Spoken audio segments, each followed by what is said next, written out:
Right, and the statesman says that government fighter craft floods the Works and Housing Minister's photographers there. Efforts to stop the perennial flooding. Daily Guide: MPs get bail over double salary saga. Ghanaians okay with NPP survey. The story here on the guide. The Daily Graphic: foreign labeled goods flood shops, and 3 former ministers face CID over alleged double salary issue. And the custodian, City FM boss heads Coastal Development Authority. Mahama can't finger the next minister's double pay saga. The Today newspaper: Ghana card suffers setback again, and alarm blows at Metro Mass. The BNFT goes into tax mobile money and lose financial inclusion agenda, and delay in one district, one factory slows manufacturing growth. These are some of the papers I have with me this morning. My guest to do the talking, Sami Jemfi, is a member of the NDC's communication team. Good morning, Sami. Good morning, Brian. Hope you're doing great. By the grace of God. Thanks for joining us. And the Deputy Minister of Communications and Member of Parliament for the Ewutu Senior West, Honorable George Andai Sosuye. Good morning, too. Good morning. Hope you're doing great. I'm very well. Good morning to your viewers as well. Thanks for joining us. Let's start our conversation this morning. And this is an issue that is attracting a lot of commentary. Daily Guide has a story here that says MPs get bail. The Daily Graphic carries that same story on page 16. And a quick read of a story says that 3 former ministers of the erstwhile NDC government yesterday appeared before the CID in connection with allegations that they had received double salaries. Now, the Director General of the CID, DCOP Mameya Tiwa Adodankwa, did not give the names of those involved, but said they had been divided into 3 groups, with each batch scheduled to appear on a specific time and day. The first group includes certain MPs, the second comprises those who are no longer in Parliament, while the last batch includes those who are still MPs and were ministers in the previous government. Per the arrangement, she said, another batch of 3 former ministers have been scheduled to appear on a specific date. She denied allegations or reports that the CID had suspended its investigations into the allegation of double salaries received by some former ministers who were also MPs. She assured members, however, that the public that the police would carry out thorough investigations and due process would be followed. It has emerged that some MPs who served as ministers in the previous government had taken double salaries. That's the story in the Daily Graphic. Sami, let me begin with you. The minority held a press conference over this and suggested that the CID had actually written to them and asked that 18 of them who were invited need no longer appear before the CID. This story is suggesting that the process is ongoing. Is it something we can get to the bottom of, trying to find out if indeed they took double salaries? Brian, thank you, and a very good morning to our cherished viewers and my co-panelists as well. It is, for me, unfortunate that government has chosen this path of political victimization of its opponents. Because when you take your time and you look at this issue, clearly that is what it is. Political victimization of political opponents. It's not government, the police trying to find out if things had indeed gone wrong?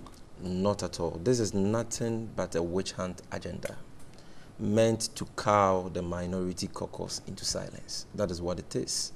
Either than that, I see no reason why payroll irregularities or problems in the salary administration of members of parliament can be criminalized in this way, because we know that that is a normal phenomenon with us. The members of parliament in this country are not responsible for their salaries. They are not the ones who pay themselves. You understand? There is an accounts department of the parliamentary service. There is a controller and accountant general's department who do some of these things. And we know, members of parliament have explained to us, that due to the problems associated with our implementation of Article 71, Clause 2 of the 1992 Constitution, i.e. the delay in the setup of the Presidential Emoluments Committee over the years, members of parliament have always been paid salary advances in lieu of their real salaries, pending the determination of the Presidential Emoluments Committee. So what they take are not salaries per se. They are advances. They are payments on accounts in waiting for their real salaries as determined by the Presidential Emoluments Committee. And so it cannot be said that any member of parliament has taken two salaries, because what they receive are not salaries in the first place. And secondly, we know that as parliamentarians who also double as ministers, they are supposed to take, salaries either as members of parliament or as ministers. Now, when you decide to take your salary as a member of parliament, the Controller and Accountant General Department is supposed to give you a top-up. You understand? For extra responsibility as a minister. And in doing so, there's been some computational errors in the payments. And so the Controller and Accountant General Department, by no fault of the members of parliament, have in time past paid some members of parliament who double as ministers more than they are entitled to. Some have noticed that and have brought that to the attention of the authorities and the Controller and Accountant General Department, and same have been resolved through various reconciliation exercises. Others also didn't become aware of it at the time that we were in government, hence the problem we find on our hands. And so this has to do with a systemic failure on the part of institutions of states who are entrusted with the responsibility of paying members of parliament who are ministers. Here I'm talking about the accounts department of the parliamentary service. I'm talking about the Controller and Accountant General Department. At best, what you can describe this is that is a payroll irregularity, which for me can be resolved amicably between the employer and the employee. I do not see how this amounts to stealing under Section 124 of the Criminal and Other Offences Act. If I am a member of parliament and I'm a minister, and at the end of the month, you pay me monies into my account, unless I go and check, unless I go and request for my bank statements and all that, I may not know the sources of these monies, and I may, under the impression that it is my genuine entitlement because of the presumption of regularity on the part of state institutions, presume that I'm entitled to it. Now, when the employer becomes aware that there's been some errors in payments, all the employer must do is to draw the attention of the employee, reconcile the figures, make the necessary deduction. And in this case, we are told that before the actual regime handed over power, the account service of the parliament, accounts department, and the Controller and Accountant General Department sat down, reconciled the figures, made all the necessary deductions that they were supposed to make from the arrears and the ex gratia of these members of parliament, and their balances were paid to them. So this issue is moot. And I don't see how this can be criminalized. Why government has decided to demonize and bastardize innocent members of parliament who are doing their work. You see, clearly the minority caucus is a thorn in the flesh of this government. And this government cannot stand the heat. And so it has resorted to this diversionary witch hunt to get them busy at the police headquarters so that they can lose focus on the concrete issues which are confronting the people of this country. That is what this is about. Either than that, tell me, why should Madam Tiwa Adodankwa Akufo-Addo, who is not being investigated for her attempts to cover up some corrupt practices in this government, she's not being investigated. She's the one inviting these people and going after them. She's not Akufo-Addo, she's Adodankwa. Adodankwa, sorry, thanks for the correction. Tiwa Adodankwa. We heard her loud and clear in that infamous state between herself and A+, a staunch member of this ruling, MPP, where she was attempting to cover up for the corrupt practices of some government appointees, specifically the two chief of staffs. What has happened to that? We are in this country now. Deputy ministers of states and officials of this government have turned themselves into visa connection men extorting and defrauding the citizenry of money. We all know of the, you know, the international shame we have received from the Commonwealth Games and the visa racketeering, you know, issues which have come out of that. Nobody has been hauled to the CID to answer any questions. Nobody has been. It's under investigation, but has anybody been arrested? Has anybody been given bail? This is a purely criminal matter. Even in that purely criminal matter, you know, nobody has been arrested. Nobody has been given bail. Okay, wrap up for me. Alfred Obain, as we speak today, is working as a free man. Somebody who has sold over 5 million liters of contaminated fuel belonging to the people of Ghana in flagrant disregard of the procurement laws of Ghana and the National Petroleum Authority law of Ghana. All these people, the cousin of the president, the finance minister, Honorable Kenneth Ofori-Atta, they are all working free in spite of the conflict of interest. You know, they are engaged in. No, but these are not just mere allegations. These are allegations backed by concrete facts. And we expected that the government, which is committed to the fight against corruption, will not choose the easy way, you know, approach of hounding political opponents, but would have demonstrated same commitment in the prosecution of its members who have been found to have engaged in one corrupt act or the other. For me, this cannot be described as stealing under Section 124 of Act 29. It is important for the CID to show our members of parliament, our honorable members of parliament, some respect and treat this issue as a payroll irregularity, nothing more. Let us resolve the matter amicably. What about that? Is it indeed the case that this is a situation between employee-employer? So if figures have gone bad, all we need to do is to get the employer to write to the employee that, hey, we've overpaid you, so return the money. It should not be a CID matter. Is that what you also think? Obviously, majority of Ghanaians and myself do not think along the lines that he's thinking and would not buy into the argument that he's making. Let us also respect that we live in a society where there's a rule of law and that there are institutions that have the mandate to do their work. It's most unfortunate and indeed to some extent actually irresponsible to suggest that the government is interested in witch hunting members of the previous administration for double payment of salaries. The police CID is doing their work. Let us allow the police CID to do their work. If they come out with their report and they decide to prosecute or not to prosecute, we can cross the bridge when we get there. But let us establish the facts. And indeed, when he was speaking, he made a lot of factual inaccuracies. We all know that periodically we are all supposed to file our taxes. And in filing our taxes, we should know what our income is, and we should know how much taxes we are supposed to pay. You cannot tell me that for a government that was saying that its ministers are going to contribute 10% of their salaries to build cheap compounds, they did not know how much net income they were supposed to be receiving. And anything above the net income is something that they will recognize as surplus. Indeed, if you tabulate the total amount of money, the excess that they received, it could build so many cheap compounds. Okay, so you already know that they received excess. But they have admitted that they receive excesses. And we've said that I didn't interrupt you when you were talking with all due respect. So you don't need to interrupt. Okay. They have admitted that they receive excesses. You cannot say that you were not aware that you were receiving the excesses. But the issue which I would have agreed with him, okay, was that if you receive excess salary, it is also your responsibility to make sure that you return the excess salary, especially if you're a minister of state.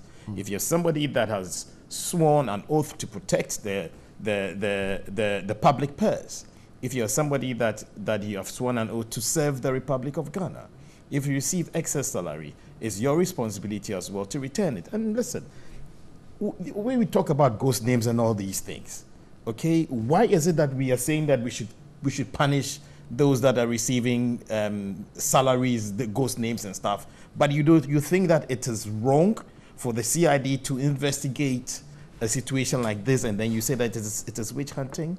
I mean, totally irresponsible, totally uncalled for. Let us not politicize everything. Okay, Ghanaians are sick and tired of this level of politicization. Okay, let us focus on the true issues. Okay, has somebody done something wrong? Are we going through due process to find out whether the person is guilty or not guilty? Yes. Has anybody been treated unfairly? No. Okay, where does this thing for the witch hunting come from? Is it legitimate to ask that you have been in the corporate world, if your employer overpays you, is it legitimate to ask that he or she, either verbally or through formal communication, write that return the money, and that it is only when you have failed to return it that perhaps criminal proceedings could come in? It's the prerogative of the employer. Okay. Okay. If you like, you can straight away take you to report you to the police. Listen. The police are carrying out an investigation. Okay. In the process of carrying out an investigation, they've asked for certain people to make themselves available. It may or may not be that the facts that the police have is accurate. But we have a situation where certain individuals who have been caught have admitted that they received double salary. Okay, all of these individuals were servants of the Republic of Ghana. They received appointment letters. They received their terms of conditions. They know exactly how much they were supposed to receive. They were paying taxes. They were supposed to be paying taxes. Okay, and more importantly, they were saying that 10% of their salaries was being donated, okay, to social services, an intervention by the office of the president then. How then do you come and say you don't know how much you were receiving? I mean, you're a minister of state.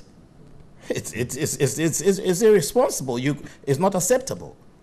Okay, as to whether the decision of the police or the decision of the employer or the decision of the court, if it gets there, is that they should return the monies, okay, that's a separate issue. Okay, but the point that I'm making is that the police are investigating an issue. The police administration is a public institution. One moment you come and say that the police are not doing anything. When the police are working, then you are saying that they are witch hunting. I mean, please, let us rise above this level of pettiness. Okay, let us allow the police to work. Okay, the individuals have admitted that they received double salaries. Okay, they know what their terms and conditions were. They know what the taxes that they paid were. They know how much salary they were supposed to receive. And the good people of Ghana know that the incompetent administration, the incompetent and corrupt administration, and these things are showing. I mean, if you link it to the Afrobarometer survey, okay, that the results of the Afrobarometer survey, the results still show that 22% of the respondents, okay, only 22% of the respondents are willing to vote back the NDC into power. They still believe that the MPP is committed, the MPP is honest, the MPP is hardworking, the MPP is passionate, the MPP is selfless, okay, and the MPP have got the men, have got the ideas to make Ghana work again. So, with all due respect, let us rise above this level of pettiness. Okay, let us rise above this level of politicization. It's totally uncalled for. I'm grateful. Right. Just a little point. Yeah, a quick one. Then we'll move Is it on when to we the, talk about Afrobarometer. the underhand tactics and the political maneuverings that government is exhibiting in this matter, we are talking about facts. We are not making things up.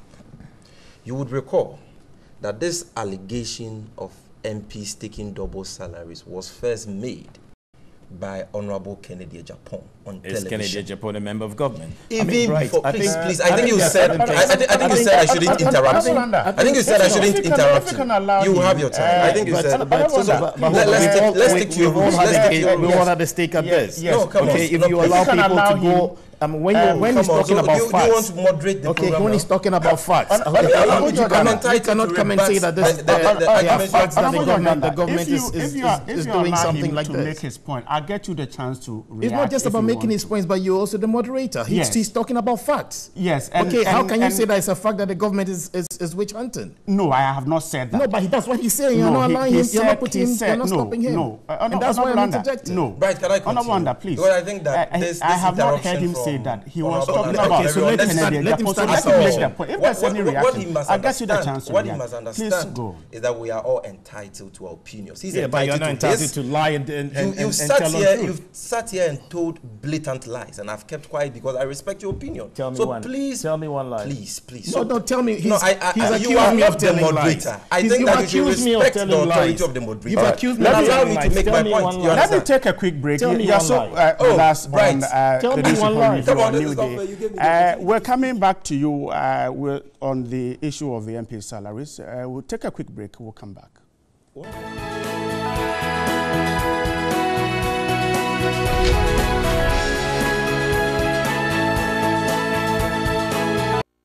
Staying there with us, and we'll quickly wrap up on this and move to some other issues this morning. We'll also be discussing what happened at the University of Ghana campus yesterday, and also take a look at the Afrobarometer survey. Sami, please wrap up on this one, and then we'll the point move I was on. making is that clearly, when you look at this issue, you see, I mean, this issue has all the trappings of a diversionary witch hunt.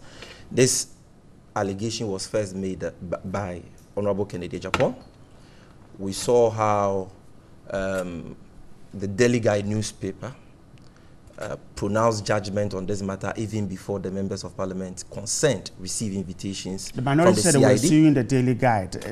Yes, I know that process is ongoing, and their lawyers are considering that strongly. And so we can see through the shenanigans of government in relation to this matter. My co-panelists described my comments and the fear I expressed as irresponsible, but that is not irresponsible at all. What is irresponsible in this matter has to do with the haste with which over 22 members of parliament were summoned to appear at the CID headquarters, only for 18 to be called after that they were no longer needed at the CID headquarters. But the CID has denied that. No, they haven't denied that. They haven't denied that. They've not denied all of the investigations. We know. We didn't say that they had withdrawn, the allegations against all. We said that there were about 25, members of parliament who were written to.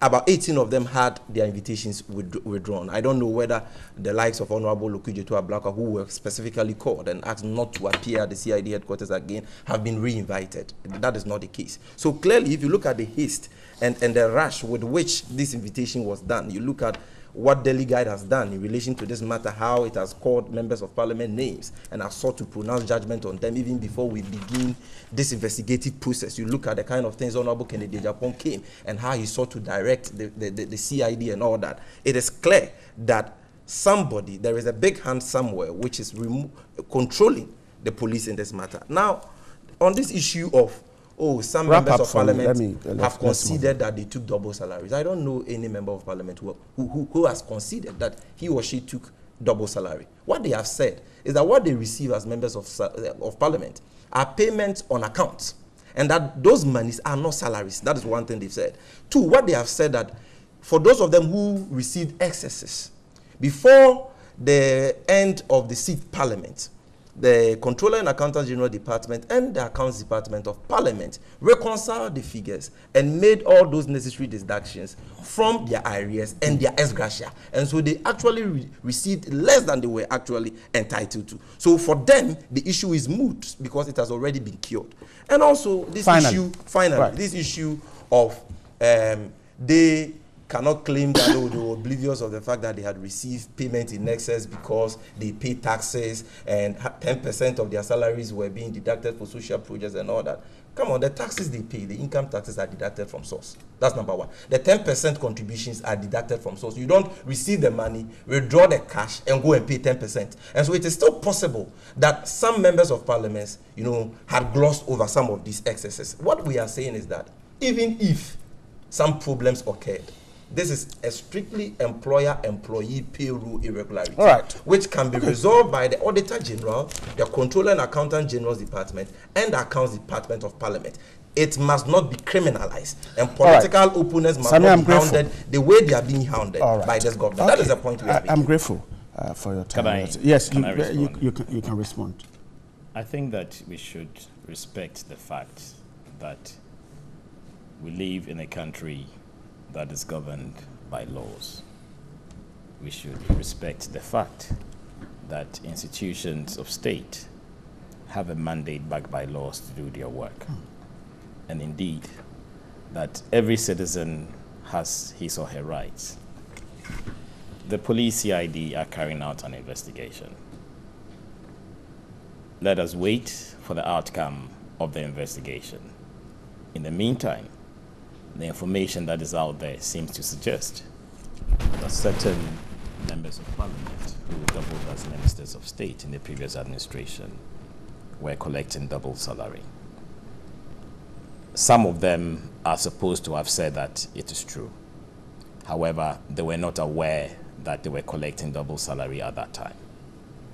What I'm saying is that it is quite interesting in one breath to be touting that you are contributing 10% of your salary to build cheap compounds, and in the next breath you are going behind and you are receiving double salary. When you are a member of parliament and you are a minister of state, you know what your terms and conditions are. If, upon realizing that they were receiving double salary, they had proactively returned the excess or initiated steps to return the excess, it would have been a different cup of tea. You understand? But if they have still benefited from those salaries and haven't taken those steps to rectify, then I believe that the police is well within their capacity. And again, I want to debunk this position that he's taking, that this is an issue of witch hunting. Okay, the government is focused on fixing the economy, digitizing the economy, formalizing the economy, making sure that we are delivering on the promises, making sure that we are sustaining the free SHS, making sure that we are providing the right enabling environment for businesses to thrive, and making sure that we are providing the environment for citizens and residents to go about their normal work, okay, without fear. These are the focus of this government. We are not focusing on witch hunting. We don't have time to witch hunt. We are allowing the institutions of state to work, and it is wrong for anyone to suggest that the government has fears of the minority, okay, and as such we would take such measures to get them to keep quiet or to silence them. Okay, we believe in democracy, and we will not do anything that is against the rule of law. I'm grateful for your submission. Now let's quickly move on to this one. Ghanaians working with NPP. That's a survey conducted by the Afrobarometer Round 7 survey.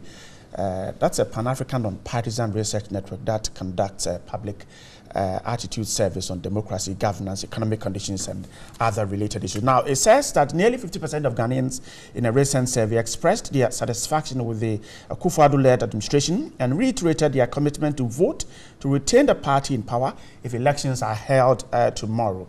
Now, out of a large number of respondents from the rural and urban centers, 50% of those in urban areas said they would vote for the NPP, while 48% from the rural areas voted in favor of the ruling party.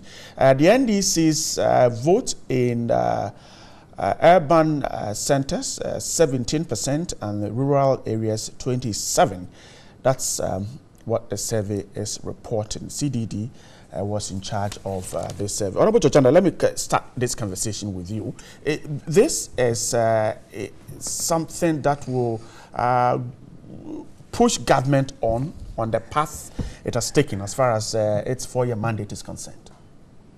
Well, thank you very much, Bright. I'm sure that you know that these surveys are regular things that happen.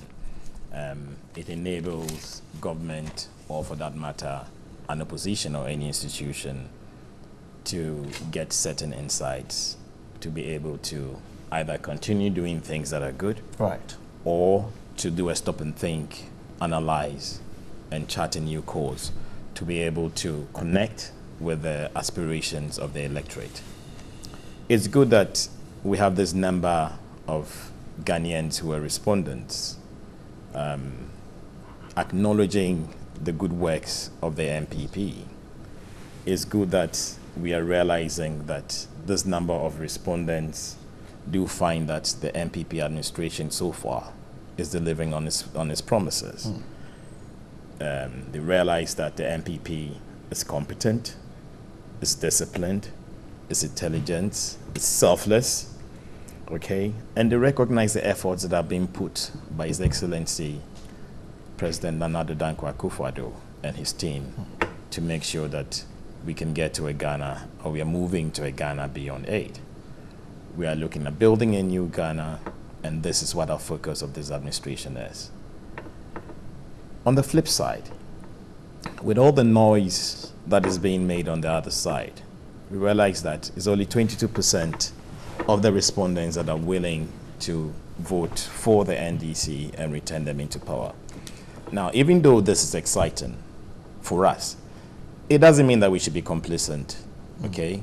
It's just to spare us on, okay, to make us work harder, to make us continue to delivering on our promises, and to make sure that we keep the NDC in a position and that we have the right level of time to be able to create the economy, okay, with all the positive macro indicators, okay, that will put Ghana at the right place. So it's good news. It's not anything to let us sit back and say that it's a done deal. You won't make government complacent. It shouldn't make us complacent at all. In fact, it should urge us on to work even much more harder, okay, that the things that we are doing seem to be ticking the right boxes and seem to be addressing the issues that are of concern to Ghanaians. We all know that there have been a few challenges in the first year. However, this result is something that should be urging us on and should be letting us continue to work selflessly, okay, and recognize that the business of governance, it's about service to mankind. It's about us not being corrupt. It's about us not being complacent. It's about us not being arrogant. It's about us making sure that we manage the economy properly. It's about us not showing any signs of incompetence, okay, and making sure that we deliver on the promises that we made to Ghanaians. So we thank Ghanaians for the recognition, and we wish to assure Ghanaians that this is only just the beginning. You know how the NPP works. You know what was delivered under the regime of His Excellency, the former President J.A. Kufuor. You know what we've delivered in the first year. You know the kind of economy that we inherited. You know what we have done to stabilize the economy. You know where the economic indicators are. You know what we have delivered in terms of free SHS, reduction of utility tariffs, removal of taxes. I mean, you know everything that we're doing. Infrastructure development is taking place. I mean, so we are so far so good. Grateful. Sami, if you look at the figures, it suggests the opposition NDC needs to do a lot of work. For me, that's very laughable to start with. But, Brian, even before I come there, I'm part of those who believe that scientific research surveys must be given a place in our political space. However, we in the NDC do not believe in the credibility of the CDD, and this is in line with our long-held, view of the CDD and its biased nature and how it has done its work over the years. And so we do not place any value on what comes out of the CDD as a political party. That is the first point that I need to make. Also, recent developments in advanced countries around the world tells us that there isn't much value, or we don't have to place much value on polls and on research surveys like this one, because we all know how all pollsters in the United States of America predicted victory for Hillary Clinton. Even in Ghana here, we saw how many renowned pollsters predicted victory for the ex-Wild NDC regime. But at the end of the day, the question we must ask ourselves is whether those predictions materialize or not. So we must, sometimes, even when these surveys are credible, we must look at it objectively, draw the necessary lessons from it, and then do what matters the most. Because for me, I think that what matters the most are not the polls. I am surprised as to why any member of this government or any member of the ruling New Patriotic Party will be happy with these polls. We don't believe in this credibility, but granted without admitting that this poll is even credible, I wonder why they will be excited. Because number one, this is a political party which not too long ago won a national election by a 54 percentage point. Now today, a survey is telling you that should elections be held today, you are going to get 49%, not even 50 plus 1. You got 54% less than a year ago. Now you get 49% and you are celebrating. You are jubilating. For me, that is very worrying. I will be deeply worried if I am a member of the New Patriotic Party. Again, we also know that this discredited poll was even done somewhere in September 2017. At the time that this government was not even 1 year old, and we know that as a result of that, the government was still enjoying some level of goodwill from the people of Ghana. And so that is why, according to their own polls, the poll is saying that most Ghanaians are saying that the economy is very bad. They are not attesting to the many achievements that my brother has posited here. They are saying that the economy is very bad. We are in difficult times. You understand? And yet they are saying that, oh, we will still vote for them. Just about 49%, or not even 50 plus 1, and they are happy. At the time that they had a lot of goodwill. Now you see, my brother, for us, the issue is clear. It's an open and shut case. We are all aware of the stark reality in our country today, which is that the cost of goods and services keeps on soaring by the day. And the cost of living is gradually becoming unbearable for the vast majority of our people. Check the cost of petrol, check the cost of diesel, check the cost of LPG, basic food commodities on the market, and you will see the unbearable living conditions that our people are living under. We know, with respect to our economy, that today, all credible, institutions like the World Bank, the IMF, are all downgrading us. Ghana has dropped 12 points on the World Bank Ease of Doing Business Index. In the just released Merchant Bank, best place of doing business in Africa. Right, I'm wrapping up. Yeah, wrap up. We know that we have again dropped from the 4th position to the 5th position. We know that the unemployment situation keeps on worsening and that there is no plan in sight from this government to address that unemployment situation. Okay, Samuel, I'm just concluding. Just 30 seconds. No, I gave you 3 minutes, so you have just in 3 minutes. I think he had about 6 minutes on this. No, I gave no problem. Both of you 3 minutes. No problem. Let's move on. Let's quickly. But right, it's not true that when you come back again, I'll just do a few of the rebuttals and then we move on. To address the unemployment. Okay, we know about the Nations Builders Score. Right. Okay. The way you are allocating your time this morning, in the next couple of days, His Excellency the President is going to announce the number of models employing 100,000 graduates, looking at the space of agriculture, looking at education, looking at enterprise, looking at the digitization of the economy, looking at areas of raising revenue, looking at governance and looking at healthcare. These are the 7 models. All right. These are the Samuel, 7 models. These are the. Or you want me to tie it in with? We're taking a quick voice. We'll come back. Okay. Honorable George, please wrap up. Yeah. So I was saying that it is not true that the government is not doing anything about employment. I mean, we know what the government is doing about employment. We know what the government is doing about supporting farmers. We know what the government is doing about infrastructure. I mean, if somebody decides not to see, we do recognize that, okay? But I mean, the majority of Ghanaians do recognize what we're doing. And again, like I said, this is not for us to be complacent. It's not for us to celebrate. I'm not sure that I said that we're celebrating about this. Okay, we said that to urge us on to continue serving Ghana. I'm grateful. Let's quickly listen to this voice from the Eastern region. The NPP's,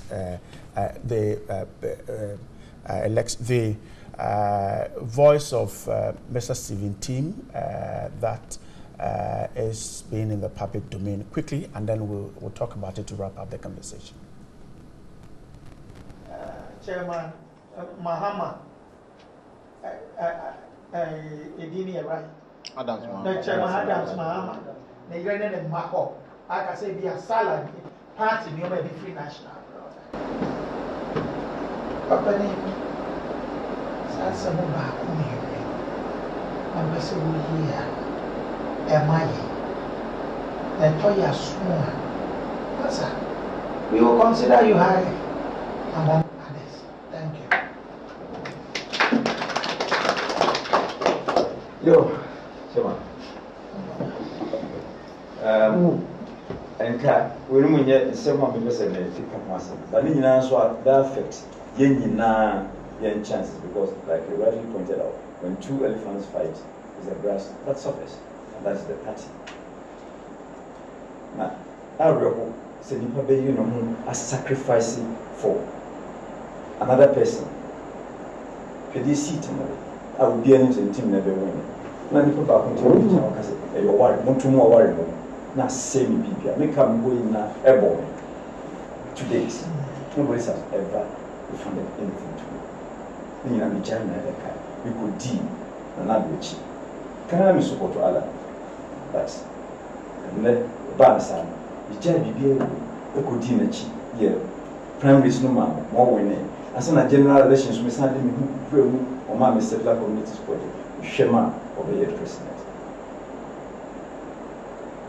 This is a new time, as I said, maybe the pet national chairman. Now we say, oh, and chairman go far, like you short, I will be any normal. Our own contested bidder, normal women national chairman. Now, we are how would you feel? 4 times, go back on the you are your boca, my best 2, last. No. So you put and say, I'm contesting for national chairman and I'm going to win and I will work with the president after winning. Whether he will work with me or not, I don't care, I will work with him.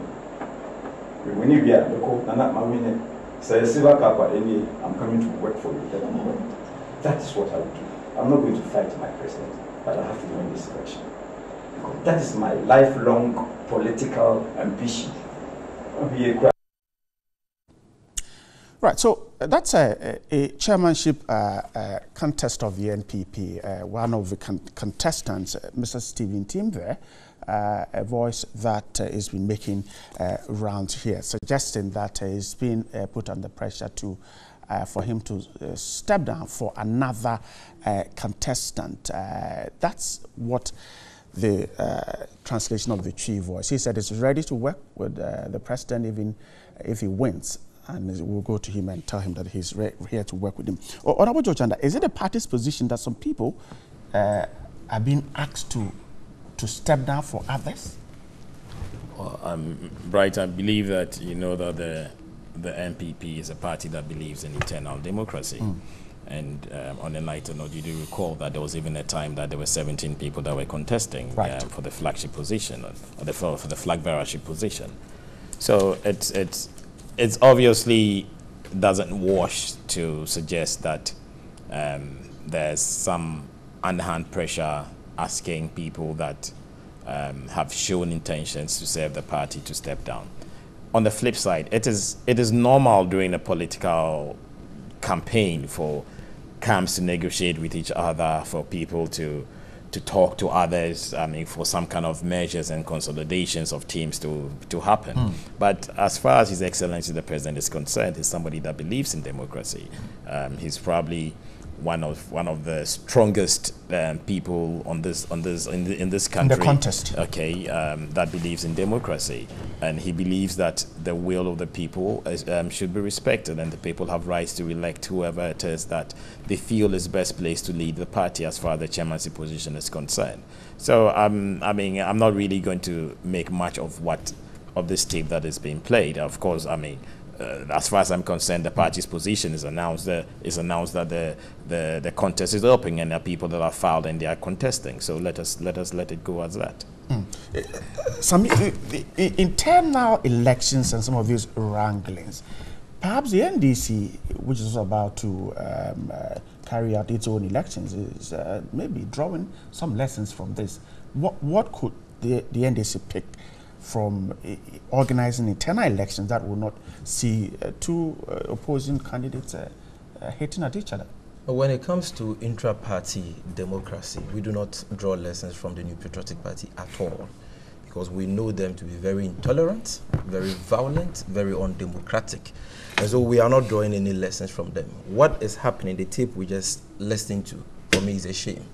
It's a shame that a president who should be busy fixing the concrete problems challenging the people of Ghana has now resorted to, frustrating people in his own party who are just contesting for various positions because he doesn't like them. That, for me, should not be coming from a democratic leader. What we expect our president to do is to address the increasing phenomenon of youth unemployment in our country. Honorable was talking about the Nation Builders Corps, a stopgap measure. were these the sustainable jobs you promised the people of Ghana? Jobs that people are going to do for just 2 years, after which they are going to transit from it and they are going to earn a paltry 500 or 600 Ghana cedis as an allowance? Was this what you promised Ghanaians? The banking sector is shrinking. Credit to the private sector is coming down. You understand? These are the things that we expect our president to concern himself with. These are the concrete reasons why we elected him into office. And now here he is talking about infrastructure, when we know that this government has done nothing in the area of capital projects, being it roads, hospitals, schools, and so on and so forth. Yeah, I mean, they have been in power for 1 year. 18 months. We are talking about a president who promised Ghanaians that he was going to transform this country within 18 months. We are in the 16th month, and so you can't tell the president that it is too early for us to be making some of these criticisms. So clearly, the president has to focus his attention on how he can reduce, import duty at the port for our importers and exporters. He is supposed to address the canker of corruption, which is festering, so fast under his government. He is supposed to address the nepotism, the most obscene display of nepotism we are seeing under his regime, the lawlessness, which is now on its, at its apogee in the country. And how young people in his party have gone on rampage, terrorizing everywhere and so on and so forth. He should leave Mr. Steven Team alone. I really feel for the man. This is a man who has made several attempts to be national chairman. The man says, I supported you. I used to support Alan Chemantin, but I came to support you in the last, flag bearer race. Why can't you, at least as a leader, step aside for the process to go on fairness, so that the best person will win at the end of the day? Why is the president trying to, remote control the whole Congress process and get his, if you like, I don't want to say minions, but his preferred candidates into national positions and all that? For me, that is not helpful. That should not be coming from a democratic, president, and he should be focusing on the worsening economic woes of Ghanaians, the worsening situation of corruption, the lawlessness which is going on. That is why we elected him. Okay, you have made those allow points already. the party to elect their own leaders. If I may, I believe that even for a media house, for you to play a tape like this and to subject it to debate, it would have been fair to have heard from the other side, if indeed there was any such position being articulated. So by Steve or Alaji Short? Well, I mean, I didn't really hear. I mean, and I told you that it wasn't very audible. All right. Okay, but from what you were saying, it seems to suggest that one party feels like there's pressure from His Excellency the President to get him to step down. It's interesting that he takes that as the truth. Okay, and decides to go off on the president, and I think it's most unfortunate. We all know the kind of president that we have. Okay, so I don't have any reason to believe that there's anything untoward happening as far as the elections is concerned, and that His Excellency the President is getting into the space of it. I don't. His Excellency the President is not that kind of a person. Okay, but also on the flip side, there's a bit of serious hypocrisy coming from the NDC. You do recall that when they were going for their presidential primaries, there was a gentleman that had expressed the intention of challenging His Excellency President John Dramani Mahama. Oh, and come on. Can you Samia, we are wrapping up the conversation. And we all know what happened to that gentleman. Okay, so you cannot be such a hypocrite, okay, or behave like an ostrich, okay, and decide to see everything good in your side and decide to see everything bad when it's not in your side. But for me, the lesson is that this is an election.